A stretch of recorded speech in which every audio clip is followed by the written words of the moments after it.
Si se forzase a los historiadores a designar al hombre más influyente durante los procesos convulsos de las primeras décadas del siglo XIX, que finalmente condujeron a la emancipación de la América Latina, no hay duda de que elegirían al militar y estadista venezolano Simón Bolívar.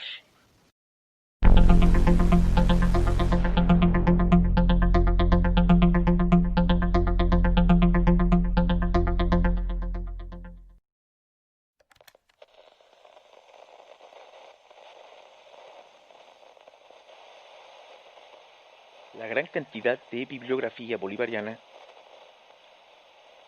entra en contraste con la monotonía interpretativa y la infiltración de anécdotas que han servido para estructurar el culto bolivariano.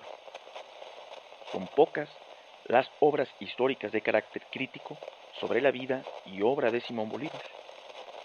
En este capítulo de Apuntes de Escritorio hablaremos sobre el pensamiento político del Libertador de América.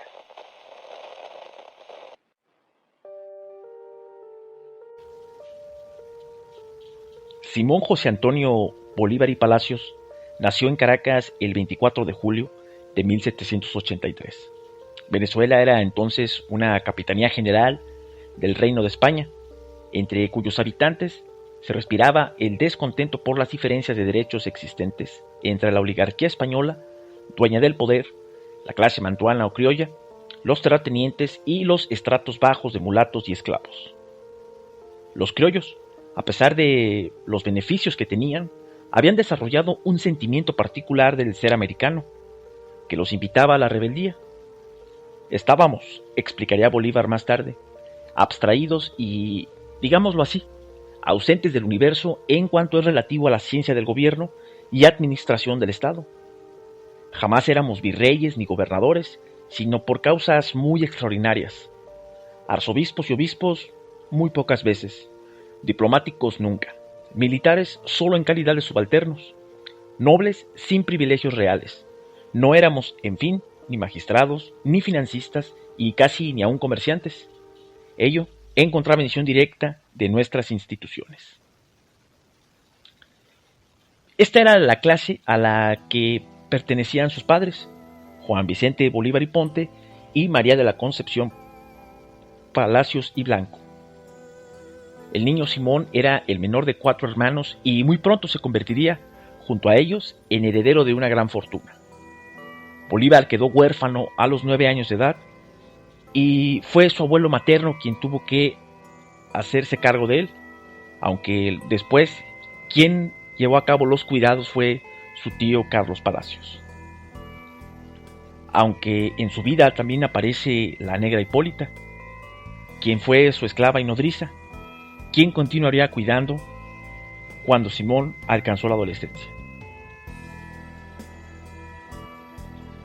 En una zona ubicada entre los valles de Aragua y la ciudad de Caracas, discurrió la infancia y parte de la adolescencia del joven Simón.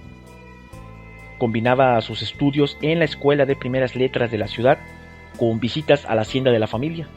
Más tarde, a los 15 años de edad, los territorios aragueños cobrarían un mayor relieve en su vida, cuando, dada la mediación que realizó su tío Esteban, fue nombrado subteniente de milicias de infantería de blancos de los valles de Aragua. Mientras esto sucedía, se dio la suerte de formarse con los mejores maestros y pensadores de la ciudad. Figuraban entre ellos Andrés Bello, Guillermo Pelgrón y Simón Rodríguez. Fue este último, sin embargo, quien logró calmar por instantes el ímpetu nervioso y rebelde del niño, alojándolo como interno en su casa por orden de la Real Audiencia, lo cual sería la génesis de una gran amistad. Sin embargo, ni el apego al mentor ni el ingreso a la milicia fueron suficientes para aquietar al muchacho, y sus tíos decidieron enviarlo a España a continuar su formación. Corría el año de 1799 cuando Bolívar desembarcó en tierras peninsulares. En Madrid, a pesar de seguir sus estudios, el ambiente de la ciudad le seducía. Frecuentaba los salones de lectura, baile y tertulia, y observaba maravillado la corte del reino desde los jardines de Aranjuez, lugar este que evocaría en sus sueños delirantes en su lecho de muerte. vestía de soldado en esos tiempos en los cuales España comenzaba a hablar de Napoleón, y así visitaba al marqués de Ustariz, hombre culto con quien compartía largas conversaciones.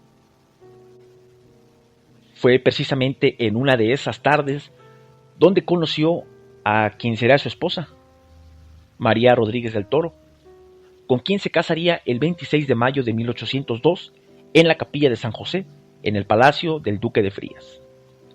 Mientras Bernardo Rodríguez, padre de la muchacha, decidía dar largas al compromiso, Bolívar lo siguió hasta Bilbao y aprovechó para viajar a Francia, Bayona, Burdeos y París. Inmediatamente después de la boda, los recién casados se trasladaron a Caracas, y a pesar de los resquemores que canalizaban los criollos a través de sus conspiraciones, Bolívar decidió permanecer junto a su esposa, llevando una vida tranquila. Esta serenidad conyugal, sin embargo, no duraría mucho. María Teresa murió pocos días después de haber contraído fiebre amarilla, en enero de 1803. Bolívar, desilusionado, decidió alejarse y marchó nuevamente al continente europeo. Mientras el caraqueño Francisco de Miranda, desde Estados Unidos y las Antillas, reunía pacientemente apoyos para una expedición militar que diese la independencia al país, los acontecimientos en Venezuela comenzaban a tomar aires de revuelta. Ajeno a todo aquello, Bolívar se reunió con su suegro en Madrid, para después marcharse a París en 1804.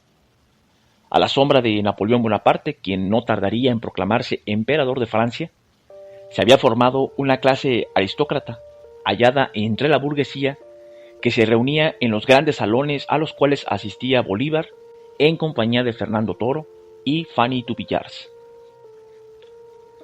Allí, el joven Bolívar, especie de dandy americano, se contagiaría poco a poco de las ideas liberales y la literatura que habían inspirado la Revolución Francesa. Era un gran lector y un interlocutor bastante interesado en la política de la actualidad. En esos tiempos, Bolívar conoció al eminente naturalista alemán Alexander von Humboldt, expedicionario y gran conocedor del territorio americano, quien le habló de la madurez de las colonias para la independencia. Lo que no veo, diría Humboldt, es el hombre que pueda realizarla. Su antiguo maestro, Simón Rodríguez, se hallaba por entonces en Viena. Bolívar, al enterarse, corrió en su búsqueda. Y después el maestro y Bolívar se trasladaron a París y en compañía de Fernando Toro emprendieron un viaje cuyo destino final era Roma. A pie lograron cruzar los Alpes hasta Milán, donde se detuvieron el 26 de mayo de 1805 para presenciar la coronación como rey de Italia de Napoleón, a quien Bolívar admiraría siempre. Después visitaron Venecia, Ferrara, Bolonia, Florencia y finalmente la ciudad eterna. Y fue justamente en Roma donde tuvo lugar el llamado Juramento del Monte Sacro. En presencia de Simón Rodríguez y Fernando Toro, Simón Bolívar juró solemnemente dedicar su vida y todas sus energías a la liberación de las colonias americanas.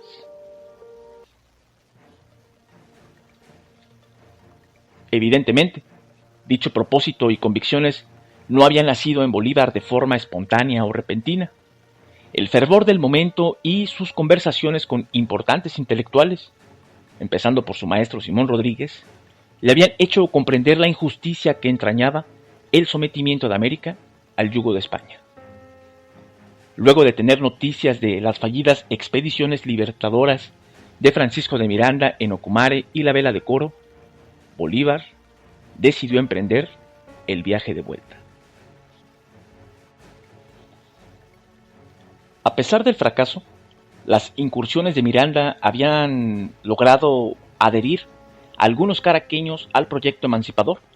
Sin embargo, la gran mayoría de los criollos se conformaba con rebelarse silenciosamente, violando las normas que se dictaban desde España.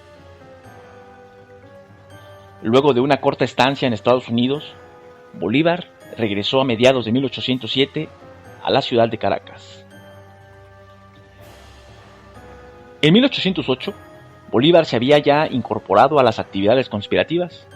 Ese mismo año se dieron lugar gravísimos sucesos en la metrópoli. Napoleón invadió la península, mantuvo retenidos en Bayona a Carlos IV y a su hijo Fernando VII, y dio la corona a su hermano José Bonaparte. Dicha usurpación desencadenó la Guerra de Independencia Española entre 1808 y 1814, convulsa etapa en la que los continuos combates contra el invasor y el rechazo popular al impuesto rey francés ocasionaron un vacío de poder en España, cubierto apenas con el establecimiento en Sevilla de la Junta Suprema de España e Indias el 27 de mayo de 1808. La situación era bastante propicia para que Martín Tovar y Ponte, entonces alcalde de Caracas, presentara a la Capitanía General su proyecto para crear una junta de gobierno adscrita a la Junta Suprema de Sevilla, expresando así las demandas criollas de participación política.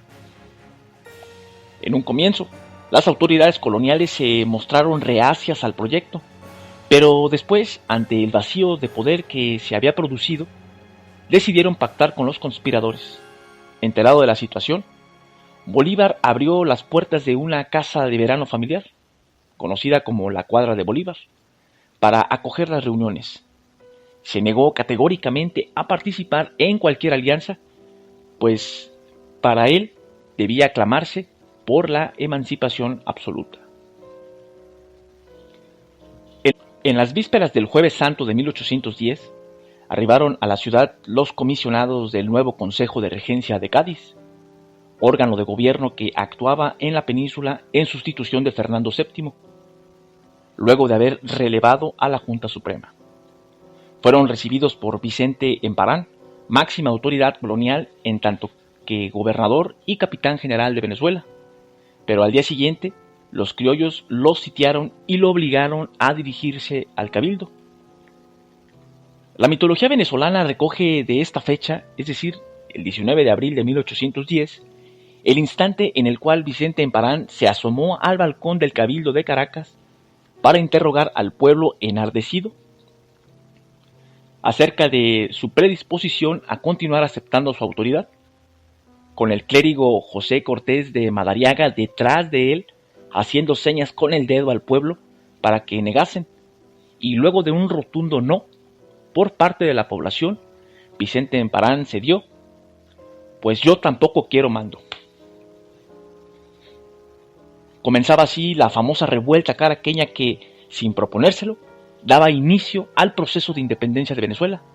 Se constituyó la Junta Suprema de Venezuela, órgano gubernativo teóricamente fiel al rey Fernando VII, que, entre otras disposiciones, nombró a Simón Bolívar coronel de infantería y le asignó la tarea de viajar a Londres en compañía de Andrés Bello y Luis López Méndez en busca de apoyos para el nuevo gobierno. En Londres fueron recibidos por el ministro de Asuntos Exteriores, Lord Wellesley, quien después de varias entrevistas acabó por mantenerse neutral frente a la situación. Bolívar, a pesar de ver frustrado el intento, encontró en esta coyuntura una reorientación y clarificación de sus ideas sobre la emancipación de la América Latina. El momento clave fue su entrevista en Londres con Francisco de Miranda, ideólogo y visionario de la independencia de América. Los partidarios a ultranza de proclamar una independencia absoluta para Venezuela, Bolívar y Miranda, instaron a los miembros de la Sociedad Patriótica a pronunciarse en ese sentido ante el Congreso Constituyente de Venezuela, reunido el 2 de marzo de 1811. Fue a propósito de ello que Bolívar dictó su primer discurso memorable: